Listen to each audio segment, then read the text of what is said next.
जगत सारा क्षणिक है और आत्मा एक नित्य है। आत्मा का अनुभव बस एकमात्र नित्य है।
चैतन्य स्वभावी भगवान आत्मा अनादि अनंत शुद्ध चैतन्य मात्र है, ज्ञान मात्र है। मैं शुद्ध चैतन्य मात्र, ज्ञान मात्र भगवान आत्मा हूँ। प्रति समय यह जागृति बनी रहे, इस जागृति का नाम धर्म है। देह की प्रत्येक क्रिया के काल में और विकल्पों के बहते प्रवाह के काल में ज्ञानी को प्रति समय यह जागृति रहती है कि मैं चैतन्य तत्व इस देह की किसी भी क्रिया में और विकल्पों के बहते प्रवाह में कहीं भी मिला नहीं हूँ। ऐसा शुद्ध चैतन्य तत्व मैं हूँ।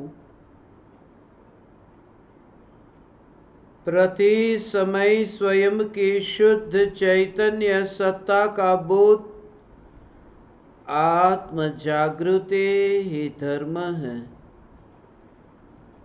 चैतन्य तत्व की स्व संवेदन प्रत्यक्ष निर्विकल्प अनुभूति होते ही देह होने पर भी देहातीत दशा प्रकट होती है। इतना ही नहीं, विकल्प होने पर भी विकल्पातीत दशा प्रकट होती है। चैतन्य तत्व की निर्विकल्प अनुभूति होते ही आत्मा में अतीन्द्रिय आनंद का सागर उछलता है। फिर भी ज्ञानी की दृष्टि उस अतीन्द्रिय आनंद के सागर की ओर भी नहीं जाती और दृष्टि चैतन्य तत्व पर ही टिकी रहती है। यह चैतन्य तत्व ही मैं हूँ। चैतन्य तत्व की निर्विकल्प अनुभूति होते ही ज्ञान दीपक प्रज्वलित होता है। ज्ञान दीपक प्रज्वलित होते ही ऐसी यथार्थ श्रद्धा होती है कि मैं त्रिकाल प्रज्वलित ज्ञान दीपक हूँ।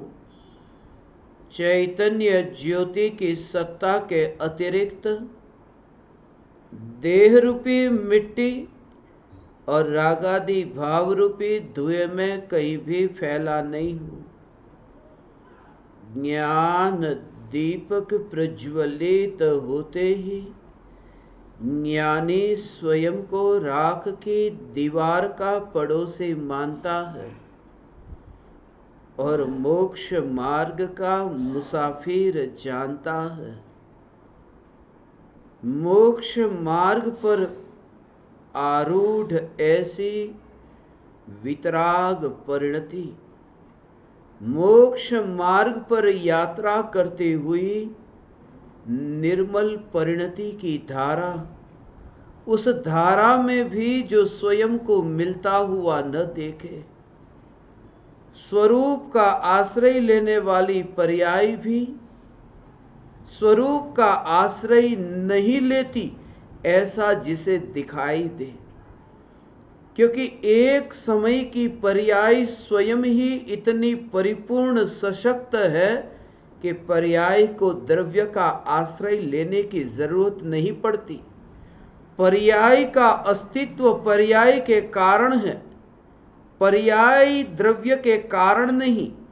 द्रव्य है इसलिए पर्याय ऐसा नहीं।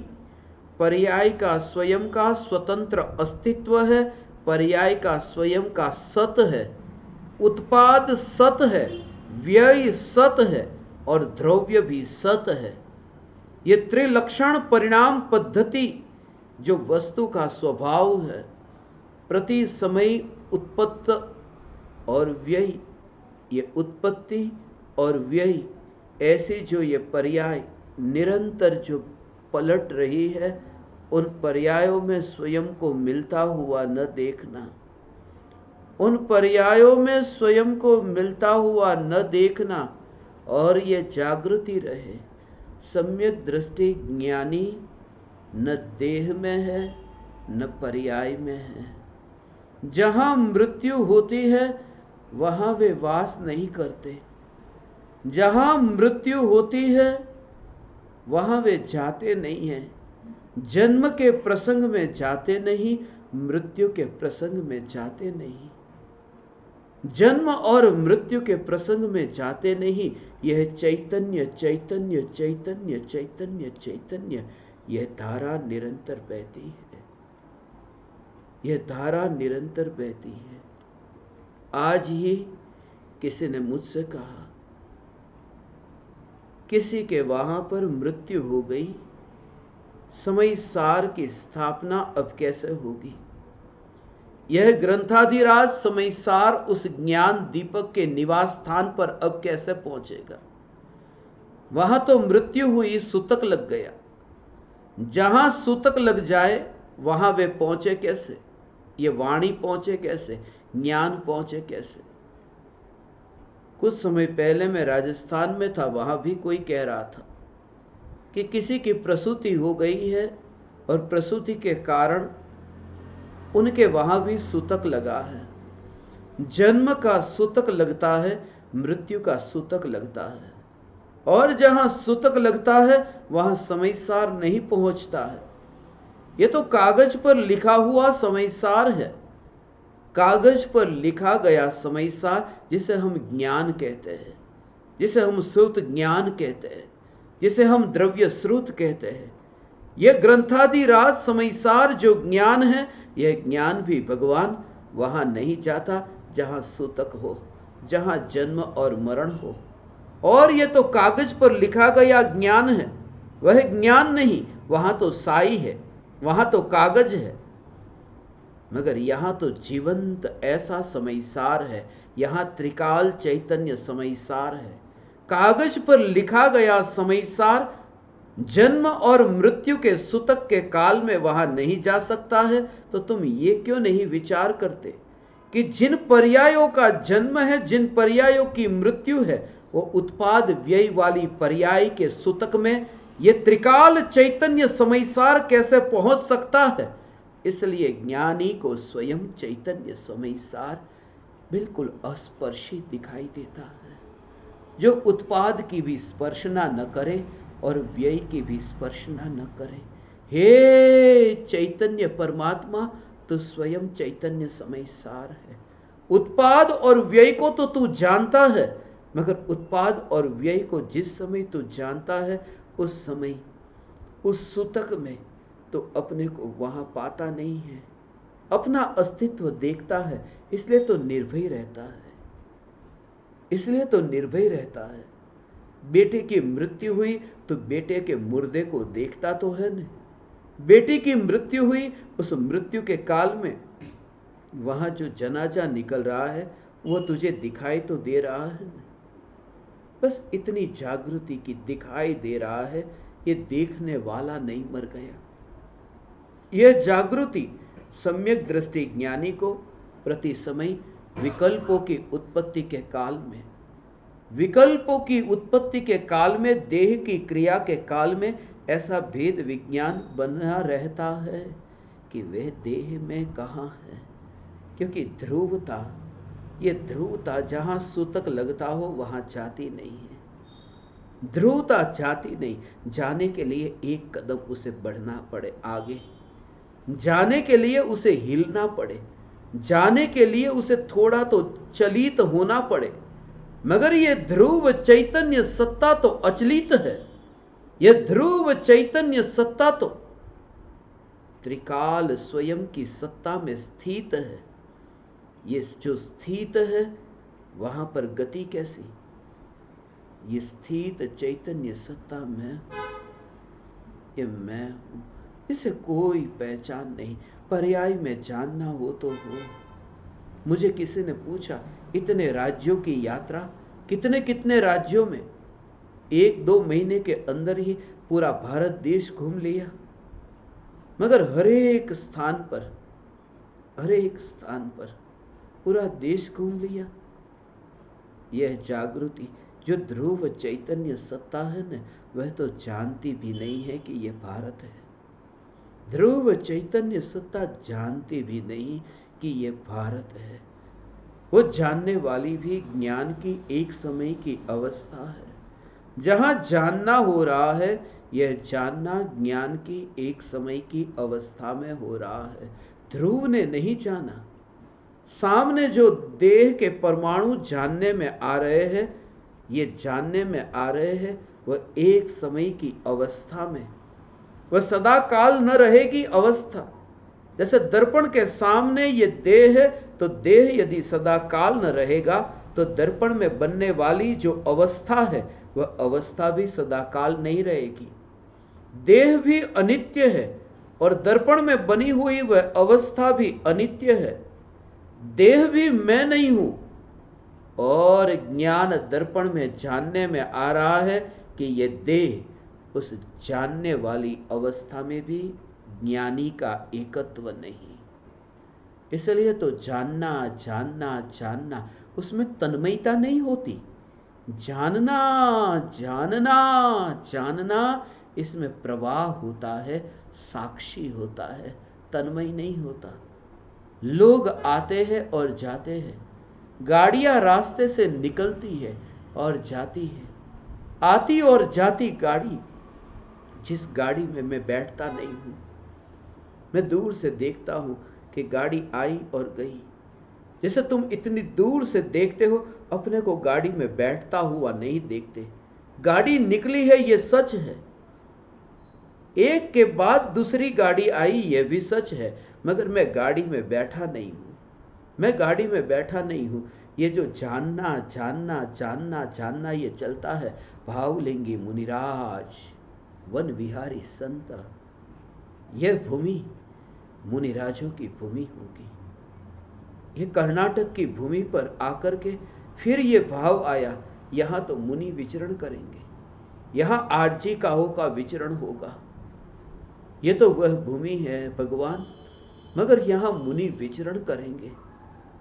जैसे ही मैं बेंगलोर के एयरपोर्ट पर उतरा, मुझे वहां ऑफिसर ने कोरोना का टेस्ट मांगा।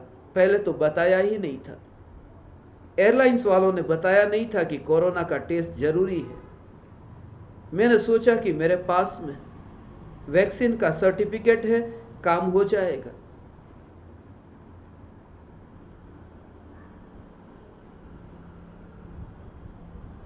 उसने कहा यहां टेस्ट कराना पड़ेगा, जाओ वहां पर टेस्ट कराओ। कहां से आए हो? महाराष्ट्र से आए हो? मैंने कहा हाँ, मैं पुणे से आया हूं। तो टेस्ट कराना पड़ेगा। कितने दिन रुके? मैं तो ट्रांजिट में था, 2 दिन ही रुका हूं। बोले तो फिर करने की जरूरत नहीं, चले जाओ। कोई जरूरत नहीं, ट्रांजिट में हूं ना। उस समय ही ये ट्रांजिट की यात्रा मुझे स्मरण में आई। मुनिराज भी ट्रांजिट में रहते हैं, वास नहीं करते। मुनि की यात्रा चलती रहती है, मुनि की यात्रा चलती रहती है। मेरी भी यात्रा चलती रहेगी, मेरा विहार चलता रहेगा। जब मैं एयरपोर्ट के बाहर आ रहा था, उसी समय ये विचार चला, यही विचार चला। ट्रांजिट, मुलाकाती के रूप में ही आना। मुनिराज का विचरण यहां हुआ। और विचरण का मतलब समझते हो? विचरण का अर्थ है उस समय, उसके बाद में मैंने जो भी दृश्य दिखाई दिया, उस दृश्य में मुनि के विचरण की भांति जानने के प्रवाह को देखा। उसने तो कहा दरवाजे से बाहर जाओ, मैं दरवाजे की ओर जा रहा था, दरवाजे को देख रहा था, लोगों को देख रहा था। मगर ये जो ज्ञान में जानना आचार्य कुंद देव का विचरण नहीं, ये ज्ञान की धारा का विचरण स्मरण में आया। ये जो जानना जंगल में विचरण करे वे मुनि हैं, मगर यहां तो ज्ञान में विचरण होता है। मुनिराज जंगल में विचरण करते हैं, वह तो देह की अवस्था है। मुनिराज जंगल में विचरण नहीं करते। होगी कोई उनकी पड़ोसन, होगा कोई मुर्दा जो स्मशान में जाने से पहले जंगल में ट्रांजिट के रूप में गया है। घर से निकलकर स्मशान तक जाने के बीच में जो जंगल में ट्रांजिट के रूप में गया है, वह मुनि है। सिर्फ बीच में एक जंगल का वास आ गया, गुफा का वास आ गया, पहाड़ का शिखर आ गया, नदी का किनारा आ गया। बस स्मशान में जाने से पहले मैं निकल रहा था एयरपोर्ट के बाहर। दुनिया देखती है कि यह व्यक्ति विमान में उड़ता है, मगर जो विचार मुझे आचार्य कुंद देव के बारे में कुछ ही चंद लम्हों में आए थे, उन विचारों को मैं आपके सामने कहूं। आज मैं अचानक ऐसे ही यहां नहीं बैठा हूं, इसलिए इन ज्ञान दीपकों के गुणगान में ऐसे ही नहीं गाता हूं। इस भूमि की स्पर्शना से जो आचार्य नेमिचंद्र देव, जो कर्नाटक में ही हुए,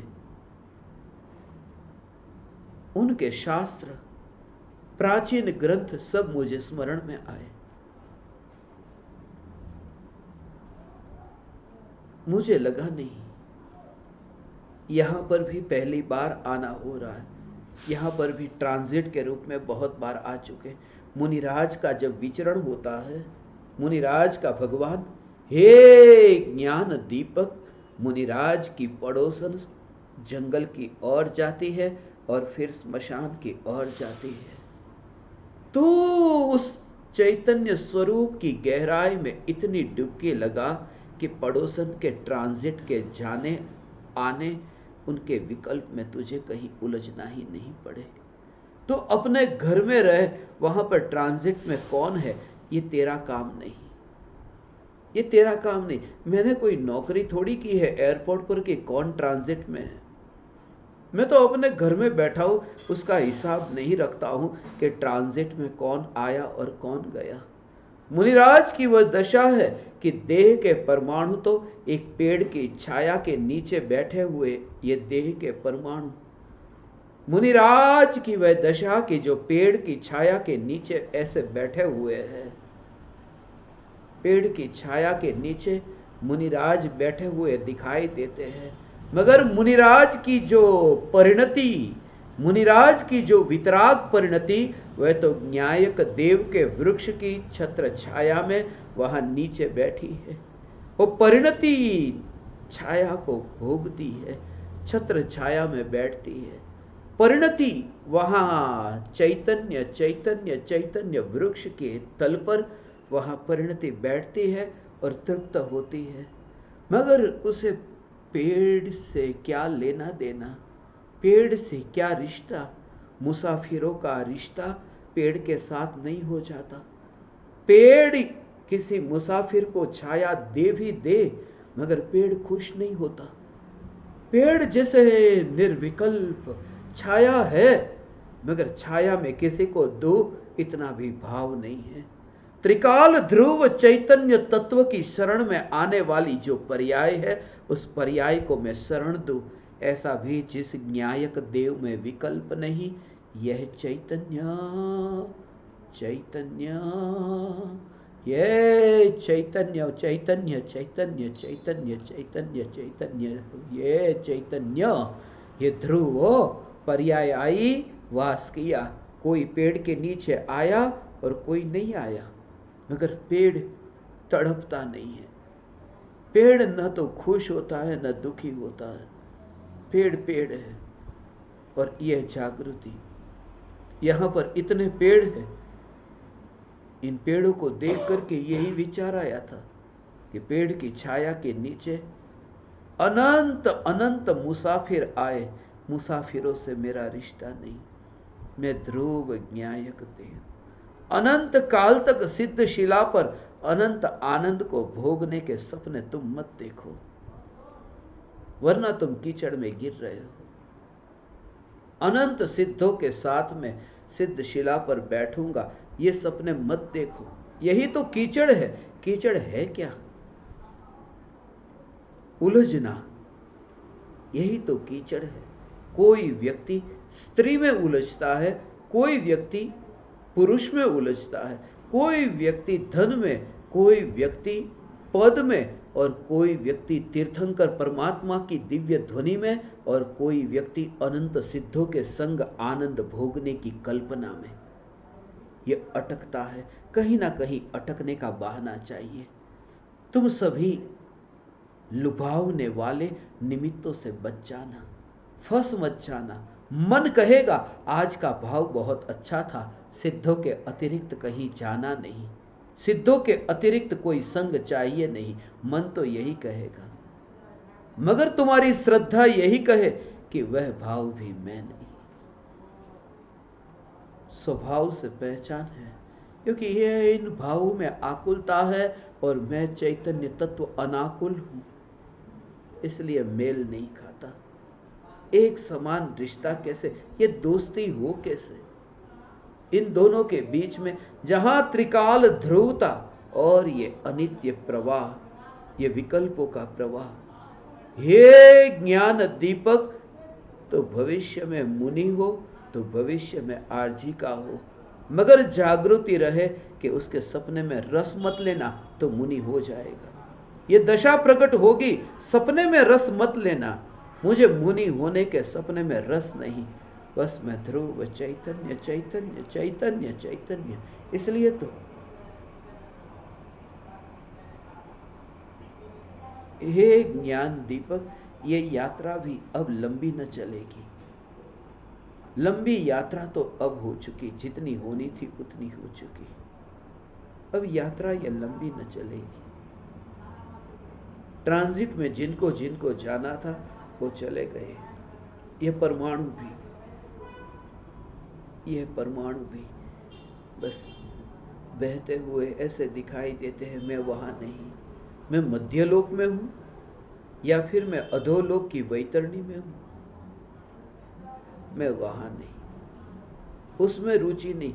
कितनी अलिप्तता होगी जब तुम्हें ये देह मांस के रूप में दिखाई दे, तब तुम्हें कैसा भाव आए। जब तुम मांस को देखते हो तो मांस को छूने का भाव आता है, मांस को देखते ही मांस को छूने का भाव नहीं आता। तो जिन्होंने देह को ही मांस के रूप में देखा, स्वभाव से देखो न, मेरा तुम्हारा ये मत देखो, ये मेरा देह ये तुम्हारा देह ये मत देखो। ये मत देखो कि मनुष्य का और जानवर का सिर्फ तुम स्वभाव से देखो कि यहां अभी सुई चुभाई और खून निकला, वह खून खून है, चमड़ी चमड़ी है, मांस मांस है। और जब मैं मांस को छूता हूं तब वहां पर मांस, घर पर यदि मांस को छू करके आओ, मांस तो दूर, रास्ते पर पड़ी हुई हड्डी पर भी पैर लग जाए तो घर पर आकर पहले स्नान कर लेते हैं। ऐसे व्यक्ति स्वयं को हड्डी कैसे मान सकते हैं? यही तो मूर्खता है धर्म के नाम पर, कि मैं धार्मिक हूं, मैंने हड्डी को छू लिया कि मैं घर पर आकर के ना लिया। ये धार्मिक नहीं, ये अधार्मिक, जो स्वयं को तो हड्डी मानता है और हड्डी को छू करके अपने को धोता है कि मैंने धो लिया। ज्ञानी ने स्वयं को हड्डी मानना बंद कर दिया, हड्डी मानना बंद कर दिया है, हड्डी मानना बंद कर दिया है। ओ, कमर का दर्द इतना बढ़ गया, बैठा नहीं जाता। हड्डी, स्पाइन, यहाँ पर इतना दर्द हो कि सहारा नहीं दे पा रही है, ये सहारा नहीं दे पा रही है, ये हड्डी मुझे साथ नहीं देती है बैठने के लिए। मुनि अवस्था में मैं पेड़ के तल पर कैसे बैठूंगा? ये हड्डी तो मुझे साथ नहीं देती। मगर ऐसे विकल्प के काल में भी तुम्हारी जागृति, ये जागृति, ये हड्डी मुझे साथ नहीं देती, ये टिकती नहीं, ये मुझे आश्रय नहीं देती। उस समय ये जागृति जो पर्याय मेरा आश्रय लेती है और मेरा आश्रय लेने वाली जो पर्याय, उसके सहारे भी मैं टिकने वाला नहीं, मेरा आश्रय लेने वाली पर्याय के कारण भी मेरा टिकना जब नहीं है, तो ये हड्डी के सहारे मैं कैसे टिकूं? उस समय ये जागृति की जो निराधार है, ऐसा निराधार, निराधार कोई नहीं। ऐसा हो भगवान, ये चैतन्य सत्ता, ये निराधार, अंतर में भेद विज्ञान। एयरपोर्ट के अंदर दाखिल हुआ, सिक्योरिटी वाला पूछे किधर है आधार कार्ड? मैंने आधार कार्ड उसे दिखाया, मगर हाथ में आधार कार्ड है, हाथ में जो आधार कार्ड पर नाम लिखा है देह का। ये तुम दिखाने की क्रिया होती हो कि ये रहा आधार कार्ड, मगर भीतर में चैतन्य निराधार, ये तुम्हारे अंतर में दृष्टि में हो। बाहर की क्रिया दुनिया को दिखाई देगी, मगर भीतर में तुम वहां हो ही नहीं। ये सब एक औपचारिकता रह जाती है। ऐसी जो तुम्हारी अंतर की एकाग्रता और भेद विज्ञान की धारा प्रति समय बनी रहे, यही मेरी भावना है। मुनि की चिंता मैं नहीं करता, मैं तुम्हारे आर्जिकाओं के व्रत की चिंता नहीं करता। मैं तुम्हें इसी बात पर जोर देकर कहता हूं कि तुम देह की क्रिया करो, मगर उसे अंतर में घटित करो, स्वरूप में घटित करो कि मैं यहां का सेंटर पॉइंट ये देखो। परिधि पर मत घूमते रहो, चक्र पर मत घूमते रहो। मैं कहां हूं और मैं जहां हूं वहां घूमना नहीं होता। जो सर्कल पर बैठता है वो तो भटकता है, जो बीच में कील पर ही स्थिर हो गया उसका भटकना नहीं होता। तुम स्वयं को सेंटर अनुभव करते हो, मैं ध्रुव ज्ञायक देह। और ऐसी जब तुम ध्रुवता को देखो, फिर तुम्हें अधूरापन नहीं लगता, खालीपन नहीं लगता। फिर तुम मांस के संग में कहां हो, कहां हो? मेल नहीं खाता नहीं, इसलिए मैं मांस के संग में नहीं हूं भगवान, मैं मांस के संग में नहीं हूं, क्योंकि मेल तो खाना चाहिए नहीं। मुझे तो जो आश्रय लेने वाली पर्याय, मेरे अंतर में प्रकट हुई जो वितराग परिणति की धारा, उससे भी मेरा मेल नहीं खाता, क्योंकि वह धारा वो प्रकट हुई, वो वितरागता का जन्म हुआ, इसलिए मेरा मेल उससे नहीं खाता। और उससे जब मेरा मेल नहीं खाता तो ये मांस से मेरा मेल कैसे खाए? फिर उस मांस के आकार प्रकार, मांस की अवस्था, उसके विशेषों में तुम नहीं चाहते। फिर अभी तुम सो जाओगे, ये देह लेट जाएगा, लेट जाएगा, मगर उस समय मैं लेटा ऐसा भाव तुम्हें एक समय के लिए न आएगा। मैं लेटा, उस समय तुम्हारी जागृति ध्रुवता, ध्रुवता में लेटना कहां? ध्रुवता में लेटना कहाँ? ये कमजोरी है कि मुझे नींद आती है, मुझे अभी नींद आती है, ये मेरी कमजोरी है। नहीं, किसे नींद आती है? सो जाए जो चैतन्य सत्ता, तो उस समय उस पर्याय के साथ अन्याय हो जाए जो पर्याय न्यायक का आश्रय लेती है। वह आश्रय लेने वाली पर्याय कहे, ये न्यायक की सत्ता तो सो गई, मैं किसका आश्रय लूं? मगर यहां तो किसी भी पर्याय के साथ अन्याय नहीं होता। प्रत्येक पर्याय को अधिकार है कि ले तू न्यायक का आश्रय ले, क्योंकि न्यायक सदैव जागृत है। किसी भी पर्याय के लिए अन्याय नहीं होता, क्योंकि न्यायक त्रिकाल जागृत है। प्रति समय तुम इस भाव को समझ सको। मैं जो एक एक वाक्य जो तुमसे कहता हूं, काश तुम मेरे हृदय में आकर के उस हृदय के भाव को तुम समझ सको। मैं जहां हूं वहां आकर के तुम जो देख सको, तब तुम्हें न बैठना, न लेटना, न खाना पीना, तुम कुछ भी नहीं करते, क्योंकि मांस को छूने तुम जब नहीं जाते, हवा को तुम बहाने नहीं जाते, आती और जाती हवा सब बाहर ही दिखाई देता है। तुम्हें ऐसा नहीं दिखेगा कि सांस भीतर गई और बाहर निकली।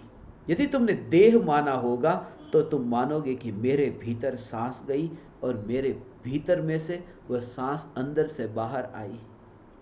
यदि तुमने अपने को कमरे के भीतर देखा होगा तो तुम ये मानोगे कि कमरे के अंदर हवा आती है और कमरे में से बाहर जाती है। मैं जहां हूं वहां अंदर आई और बाहर गई। मगर जहां तुम देखो, सब एक ढेर के रूप में तुम देखो, वहां क्या अंदर और क्या बाहर, सब एक साथ में तुम्हें दिखाई देता है। क्यों? क्योंकि जो हवा अभी नाक के बाहर दिख रही है वह भी तुम्हें चैतन्य स्वरूप की पूर्णता के भीतर नहीं दिखती, और जो देह के अंदर गई हुई जो तुम्हें दिखती है वह भी चैतन्य सत्ता के अंदर जाती नहीं दिखाई देती। इसलिए ये सब स्वरूप के भीतर नहीं, इसलिए यह वहां है ही नहीं जहां मैं हूं। जहां मैं हूं वहां ये है ही नहीं। हे ज्ञान दीपक, तुम वहां हो जहां देह की मिट्टी आ ही नहीं सकती, क्योंकि प्रोटेक्शन है, सेल्फ प्रोटेक्टेड चैतन्य सत्ता है, ज्ञान से परिपूर्ण है, अनंत गुण इतने भरपूर है, खाली जगह नहीं। और पूर्णता को देखो, फिर विकल्प कैसे हो, राग कैसे हो? राग का भाव तो तब होता है जब तुम्हें अपूर्णता दिखाई दे। तुम देखते हो ना रास्ते पर भिखारी को, ऐसा कोई भिखारी जो भीख मांगता हो, जिसके हाथ नहीं है, जिसके पैर नहीं, आंख नहीं, अपाहिज हो, तुम्हें उसके ऊपर दया आती है, करुणा आती है, बेचारा, ऐसा भाव आता है, क्योंकि हाथ पैर नहीं है, अपूर्ण है, पूर्णता नहीं है। और कोई व्यक्ति रास्ते पर हाथ पैर सब ठीक हो, आंख, शरीर के सभी अंग तुम्हें ठीक दिखाई देते हो, और वह व्यक्ति बिल्कुल तैयार, और वो व्यक्ति वहां खड़ा हो और भीख मांगता हो, तुम्हें दया नहीं आती, 1 रुपया भी देने का भाव नहीं आता। क्यों? क्योंकि सब ठीक है, वहां दया कैसे आए? जब परिपूर्णता तुम देखते हो तो दया मर जाती है, दया मर जाती है। और इसलिए कहता हूं, जब तुम स्वयं को परिपूर्ण देखते हो तब वह राग मर जाता है, फिर सिर्फ दृष्टा रह जाते हो। परिपूर्णता देखने पर फिर करुणा नहीं रहती। इसलिए तो करुणा भाव कहा, आचार्य कुंद कुंद देव का करुणा भाव। यह समय सार की रचना जो हो रही थी, रचना के समय आचार्य कुंद कुंद देव की दृष्टि करुणा भाव पर नहीं थी, नहीं, करुणा भाव पर थी। बहुत सूक्ष्म भाव है इसका भी, करुणा भाव। ये जो करुणा भाव है, करुणा और भाव को भी करुणा भाव कहते हैं। करुणा के भाव को करुणा भाव कहते हैं, और करुणा प्लस अभाव उसको जोड़ो, करुणा प्लस अभाव तो भी करुणा भाव होता है। जब तुम्हें यह दिखाई दे कि ज्ञानी करुणा भाव में लीन है, अर्थात उस चैतन्य में लीन है जिसमें करुणा का अभाव है, ऐसा मैं चैतन्य करुणा भाव स्वरूप हूं, जिसमें करुणा का अभाव है। इससे तो मुनिराज को जो दया का भाव आता है, करुणा का भाव आता है, मगर अहंकार क्यों नहीं होता? शास्त्र की रचना करके भी उन्हें ऐसा भाव क्यों नहीं आता कि ये मैं लिख रहा हूं,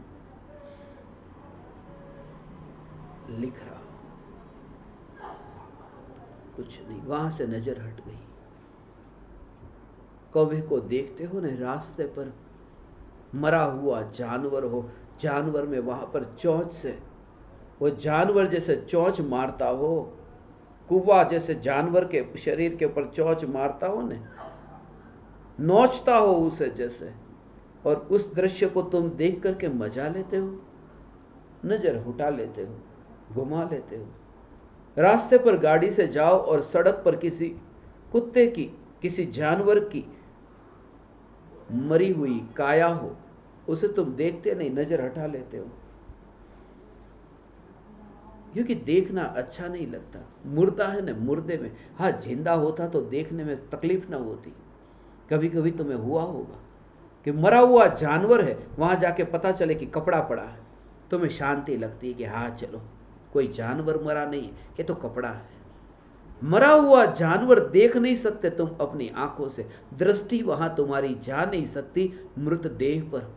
तो इस देह पर दृष्टि कैसे जा सकती है जहां चैतन्य तो है ही नहीं, क्योंकि चैतन्य देह में जा ही नहीं सकता। ये सदैव मृत देह है, ये सदैव, ये तो मुर्दों का मेला है, ये मुर्दों का मेला है, ये चलते फिरते मुर्दों का मेला है। इसलिए अंतर नहीं दिखाई देता, इसलिए इस बात का अंतर नहीं दिखाई देता कि कोई व्यक्ति जमीन पर पैर है और चलता है, कोई व्यक्ति जमीन पर पैर है और चलता है, खड़ा रहता है, और कोई व्यक्ति शीर्षासन लगा करके सुबह व्यायाम कर रहा है। दोनों को तुम देखते हो ने, बस ऐसे ही ज्ञानी को दिखता है। कोई सीधा खड़ा है, कोई उल्टा खड़ा है, और कोई टेढ़ा लेटा है, मगर मुर्दे के भेद में वे गिरते नहीं, भेद की खाई में नहीं गिरते। जो भेद की खाई में गिर गया वह मर गया। इसलिए ज्ञानी को इस जगत में जितने भी दे सब मुर्दे दिखाई देते हैं, और मैं मुर्दा नहीं, हे चैतन्य परमात्मा, तू परमात्मा, तू मुर्दा नहीं है, तू मुर्दा नहीं। इसलिए तू इस दशा को उपलब्ध होगा।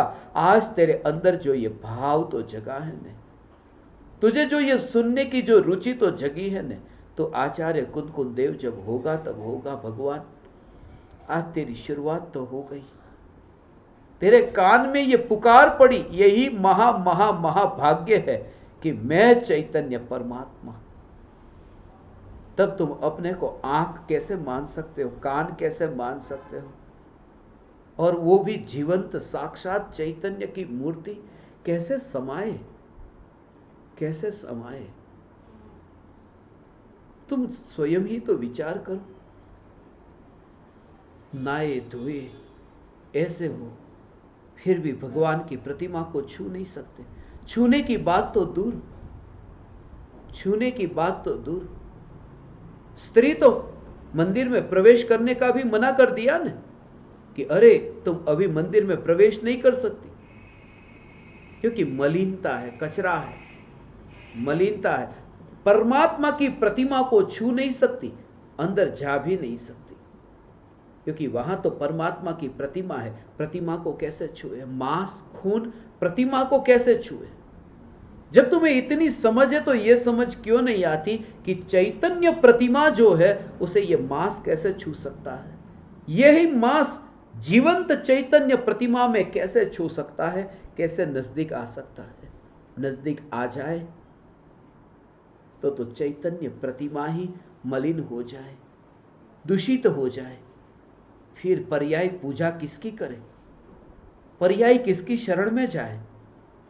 इसलिए मैं यहां कहीं पर भी नहीं, जहां तुम्हें ये परमाणु दिखाई देते हैं, निगोद में था तब ये परमाणु अनजाने थे, सिद्ध शिला पर होऊंगा तब भी ये परमाणु अनजाने हो जाएंगे।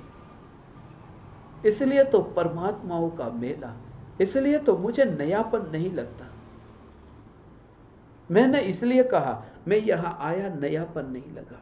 तड़पता हुआ जीव जो निगोद में साथी था, मेरा ये भूतकाल के पूर्व भव का साथी। मुझे ऐसे साथी मिल जाते हैं और उन्हें ही मैं साथी कहता हूं, जिन्हें चैतन्य की पुकार सुनकर के अंदर से ऐसा भाव आए। यहां जो सुनने के लिए बैठे हैं ना, ये ऐसे ही ज्ञान दीपक है। पहली बार उन्होंने सुना है, किसी ने टीवी पर सुना, किसी ने यूट्यूब पर सुना। और मैं हमेशा कहता हूं, पहला वाक्य सुनकर के यदि तुम्हें यह पुकार रुचिवंत न लगी, रुचिकारक न लगी, तो तुम हजारों वर्षों तक सुनोगे, तुम्हें कुछ फर्क नहीं पड़ेगा। मेरे जीवन का तो यह अनुभव है, जितने भी ये ज्ञान दीपक 142 सामने बैठे, पहली बार सुना और उन्हें लगा कि यह पूर्व भव की कोई लेन देन है। और मैं तो ये पूरे भारत देश में इतनी जगह पर घूम घूम करके आया, पृथ्वी के भ्रमण में भी मुझे कोई नया न लगा था। 158 देशों में रोज नए नए चेहरे, नए नए लोग, नया स्वभाव, नया नया प्रकार का खाना पीना, लोगों की कैसी कैसी क्रियाएं, लोगों की वहां की जीवन जीने की शैली, पहनने के कपड़े का ढंग, सब अलग अलग। पूरी पृथ्वी पर तुम निकलो, मगर नया नहीं लगा। चैतन्य चैतन्य चैतन्य चैतन्य, और उससे मेरा आनंद बढ़ता है। मैं अपने आनंद पर कुल्हाड़ी से प्रहार करना नहीं चाहता, सामने चमड़ा देख करके। मेरी अपनी मस्ती में मैं मस्त रहता हूं। मैं सामने वाले का अहित नहीं करता जब उन्हें चमड़े के रूप में देखता हूं। मैं स्वयं को निगोद की ओर भेजने की तैयारी करता हूं कि जा भटक तू, क्योंकि मैंने तुम्हें चमड़े के रूप में देखा। दूसरे के ऊपर लोहे का गोला गरम गरम फेंकना हो, उससे पहले अपना खुद का हाथ जल जाता है।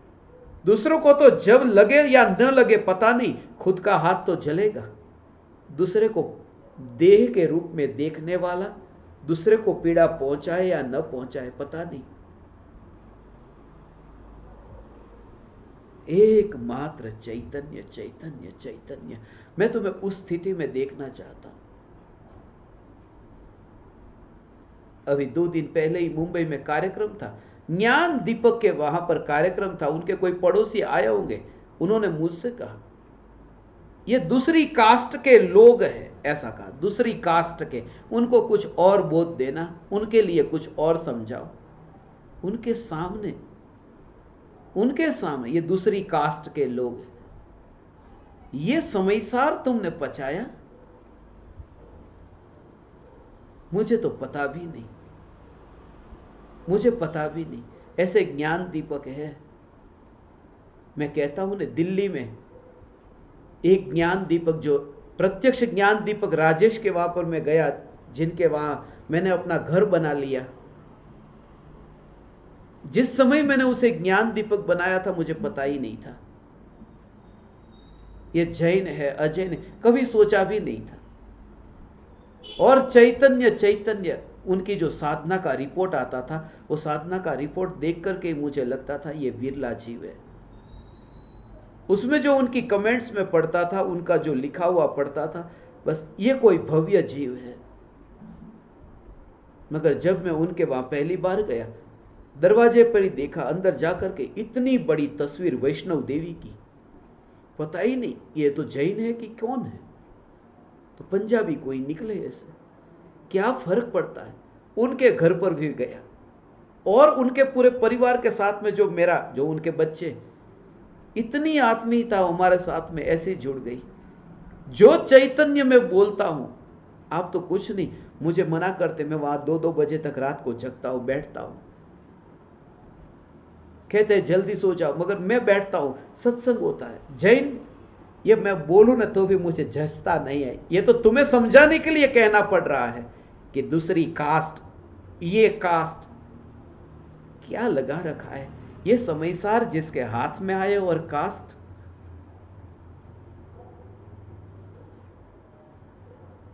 हे चैतन्य परमात्मा भगवान, तो उतना दूर चला जा देह से, कि इतना दूर चला जा कि पीछे मुड़ करके भी तू देखे, तुझे चमड़ा दिखाई ही न दे। इस व्यक्ति से तेरी दूरी इतनी दूर हो कि मुझे अब, मैं वहां पर हूं ही नहीं, मैं वहां हूं ही नहीं, मैं, वो तो दूर है। ऐसा देह, ऐसा ये देह भगवान, ये अत्यंत दूर है। मैं देह में नहीं हूं, मैं देह नहीं हूं। ये मरने की घड़ी पर तुम्हें याद आएगा कि ये कास्ट, ये चमड़ा, ये हिंदू मुस्लिम, ये जैन अजैन इस कचरे में न गिरा होता तो कितना अच्छा था। तुम स्वयं पछताओगे। पछताने से पहले जाग जाओ, जाग जाओ। अहंकार कहेगा कैसे भी करके, द्वार से भी कैसे भी करके वो प्रवेश करना चाहेगा। अहंकार है ना, कैसे भी करके रास्ता बना करके भी आना चाहेगा कि बस अपना झंडा कैसे भी गड़ा रहे यहां पर। अहंकार हमेशा कहेगा कि मैं ही सच्चा हूं। अहंकार हमेशा यह कहेगा कि मैं सच्चा हूं। मगर जहां अहंकार न रहा, वहां मैं भी सच्चा नहीं, तू भी सच्चा नहीं, मैं चैतन्य तू चैतन्य, सच्चा और झूठे के भेद में भी मैं नहीं गिरता। इसमें शांति है। इसलिए तो पहले दिन की मुलाकात में इतनी जगह पर जाते ही, सभी जगह पर, कल मैं पुणे में भी था, ये दीवाने छोड़ते नहीं, सब जगह जाता हूं, लगता है कि मैं किन किन के साथ में जाऊं, किन किन के घर पर जाऊं। इतने राज्यों में सभी के वहां गया, ऐसा लगा कि इनकी भक्ति सबसे ज्यादा, इनकी भक्ति सबसे ज्यादा। आज मैंने कहा देखो, इनकी भक्ति सबसे ज्यादा। अब मैं तो एक हूं, सभी के वहां जा नहीं सकता। एक ही काम कर सकता हूं, आप सभी को एक थैले में भर करके जंगल ले जा सकता हूं। एक काम ये हो सकता है और ये होगा, होगा, होगा और होगा। हे चैतन्य परमात्मा, ये दशा आएगी कि सब, और धीरे धीरे तैयारियां चल रही है। अभी ये मेला तैयार हो रहा है, अभी ज्ञान दीपकों की। इसलिए तो मैंने कल इनसे कहा न, कर्नाटक से ही शुरुआत करते। मैं आसाम गया, वहां पर भी स्मशान की यात्रा कराई ज्ञान दीपक को। जहां जहां पर तुम्हें डरा दिया गया है वहां लेकर जाना चाहता हूं। और देखो, और तुम देखोगे तो पता चलेगा। उसने, ज्ञान दीपक ने वही कहा, स्मशान में लेकर के गए, बोले यहां तो डरने जैसा कुछ भी नहीं है। कितना पहले से मेंटली डरा दिया गया है, मेंटली पहले से ही इतना डरा दिया गया है कि स्मशान में होता क्या है? स्मशान में होता है भूत। इसलिए हमको डरा दिया गया, भूत होता है स्मशान में, स्मशान में भूत होता है। तू जाके तो देख भूत है या नहीं। शायद जो गए होंगे उन्होंने अपना ही चेहरा वहां पर देखा होगा, कहीं दर्पण में देख लिया होगा और मान करके बैठे होंगे कि भूत है स्मशान में। स्मशान में भूत है भगवान, भूत है।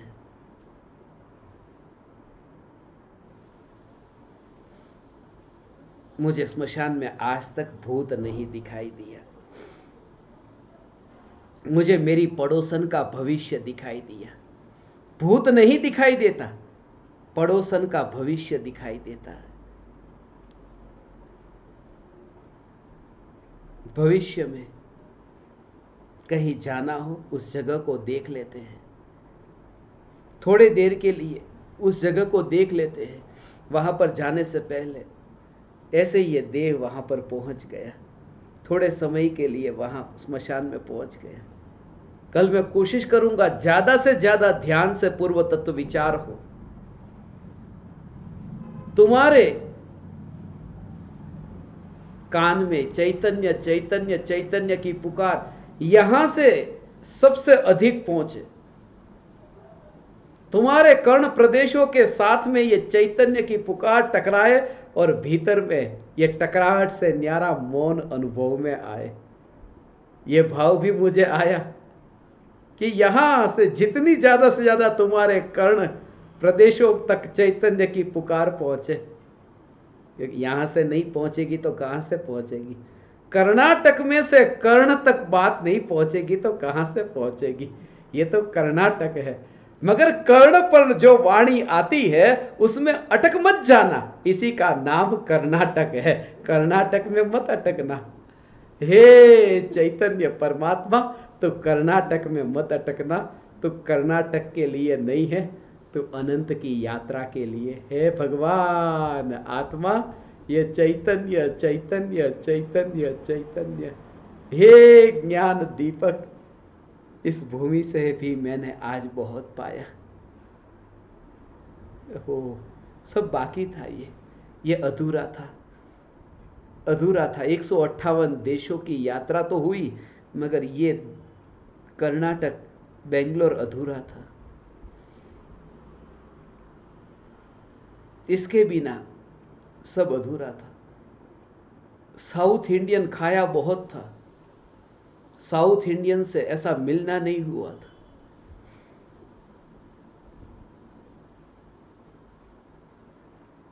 आज बहुत कुछ कहना था,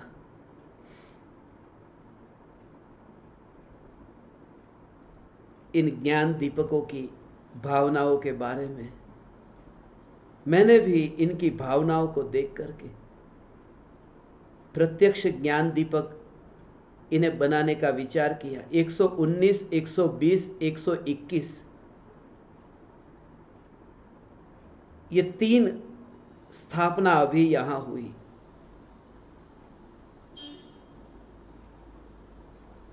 इक्कीस तक पहुंचे, 21 स्थापना और बाकी बची। अब तो उल्टी गिनती है, अब तो 21, 20, 19 पीछे से गिनती शुरू हो जाएगी। समय सार की हिंदी भाषा में जो प्रत छपने के लिए तो पहुंच गई है, प्रेस में है, बहुत ही जल्दी हिंदी समय सार आपके कर कमलों तक पहुंचेगा। इतनी अच्छी तरह से शास्त्र की डिजाइन वगैरह सब तैयार होकर अभी मेरे पास में आ चुकी है। आप खुद उसे पढ़ेंगे, छोड़ने का मन नहीं होगा। हिंदी भाषा में दृष्टांत के साथ में समय सार, और छोटे छोटे बच्चों के लिए भी, आपके यंगस्टर के लिए, इनका बच्चा भी देखो कितना छोटा है, मगर उन्हें ये भाव आ गया कि जैसे मैं यहां बैठा और जो भेद विज्ञान की बात चल रही थी, उस समय ही मैंने उसे देख लिया। आचार्य कुंदकुंद देव का बचपन याद आ गया। ये बच्चा बच्चा नहीं है, ये भी पूर्व भव की आराधना के कारण ही यहां पैदा हुआ, वरना कहीं अफ्रीका के देश में पैदा होता जहां जन्म से मांस खिलाया जाता माँ बाप के द्वारा। ये इसके पीछे भी बहुत गहरे कारण होते हैं। और हकार आना, हकार की हा स्वरूप ऐसा ही है। इसे मैं ज्ञान दीपकों का मेला कहता हूं। भगवान, ये ज्ञान दीपक का मेला, बस तुम्हारी जागृति रहे, तुम्हारा भेद विज्ञान निरंतर बना रहे। समय सार की कॉपी अभी इतनी अच्छी तरह से छप करके आएगी, आप उसका स्वाध्याय करेंगे। 14 फरवरी के दिन उसका लॉन्च करने का भाव है। और जैसा कि आप जानते हैं, मेरा जो भाव होता है वो होता है नहीं, वो होने वाला है। ये देख करके अभी बोल रहा हूं, भावों के कारण नहीं।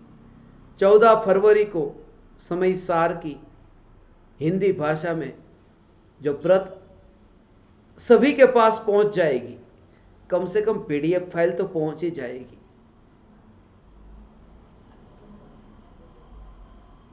और फिर गुजराती, फिर मराठी।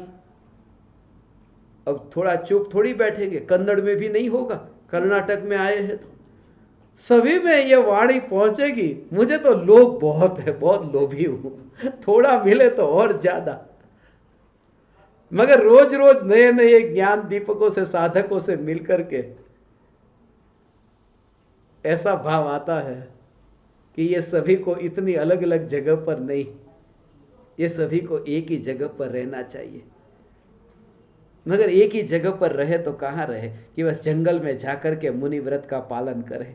एक जगह ही ऐसी है नहीं, एक ही जगह है सिद्धशिला कि वहां सब साथ में रहे तो अनंत काल के लिए बिछुड़ेंगे नहीं। एक ही जगह है जहां हमेशा के लिए वास होगा। नहीं, वहां पर भी तुम तुम्हारे में और मैं मेरे में, मिलना कहां होता है। एक ही है जहां सदा काल वास होगा। यह चैतन्य तत्व एक ही है जहां सदा काल के लिए वास होगा। और जो वास करेगी वह भी मैं नहीं, जिसमें वास करने वाली वह ध्यान की अवस्था, यह चैतन्य तत्व, यह मैं हूं, यह चैतन्य तत्व में हूं। फिर ऐसे देह के परमाणुओं को, हे ज्ञान दीपक तुम दूर से देखना, भगवान तुम दूर से देखना। आप परमात्माओं को आज यहां पर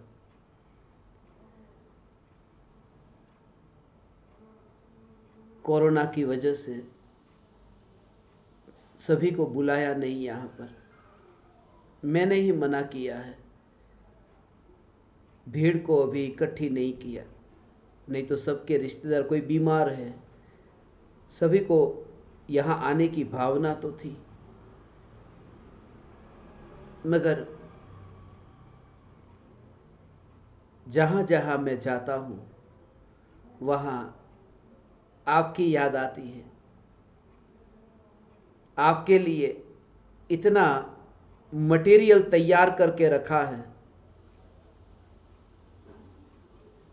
एक दिन के लिए यहाँ बेंगलोर में आया था, अभी बेंगलोर से कल जाने वाला था, अब कल के बदले में परसों जाऊंगा।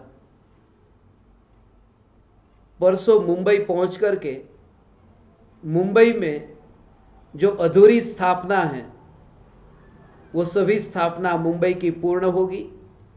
और मुंबई के बाद 31 तारीख और 1 तारीख, 31 तारीख को दोपहर में मुंबई पहुंचूंगा, 1 तारीख को मुंबई रहूंगा और 2 तारीख को,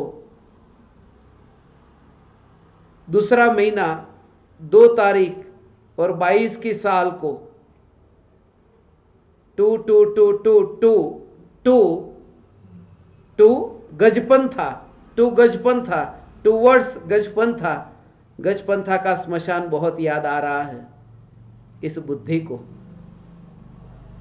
स्मशान में जाने का समय हुआ। कल ही मैं पूना में ये कह रहा था, बस अब ये बहुत चक्कर काट लिए थोड़े राज्यों के, अब स्मशान में जाकर के शांति से बैठना है। वहां कुछ लोग आए थे, वो चौंक गए, स्मशान में जाकर शांति से बैठना। आज तक तो स्मशान में जाकर रोए हैं, शांति से कहाँ बैठते हैं। मगर वो गजपंथा का स्मशान बहुत याद आ रहा है। 2 तारीख से स्मशान की यात्रा शुरू हो जाएगी। स्मशान में विश्राम होगा, स्मशान में सोना, स्मशान में ही, वहीं पर ही ये मुर्दा लेटे और चैतन्य परमात्मा अनंत सिद्धों के संग में नाचे। हे ज्ञान दीपक, बस ये बीच में आने वाला ये 3-4 दिन का सहारा का रण पार करके सिद्धों से मुलाकात होगी। आप समस्त परमात्माओं ने मुझे अत्यंत विनयवान होकर सुना, मुझे सत्संग करने का अवसर दिया, मेरा इतना समय सत्संग में रहा। मैं ऋणी हूँ आप परमात्माओं का। आप समस्त परमात्माओं को मेरे हृदय के अंतःकरण से प्रणाम करता हूँ। मेरे प्रणाम स्वीकार करें।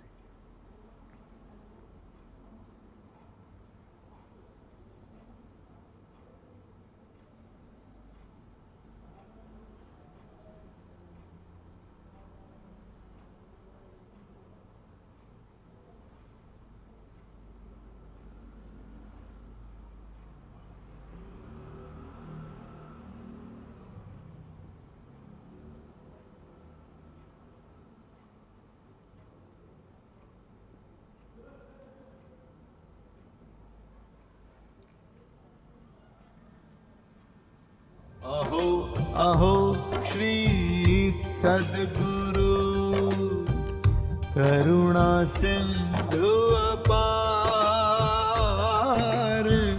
इस पामर पर प्रभु किया आहो आहो उपकार, आहो आहो उपकार। देह सहित जिनकी दशा वरते देहातीत, उन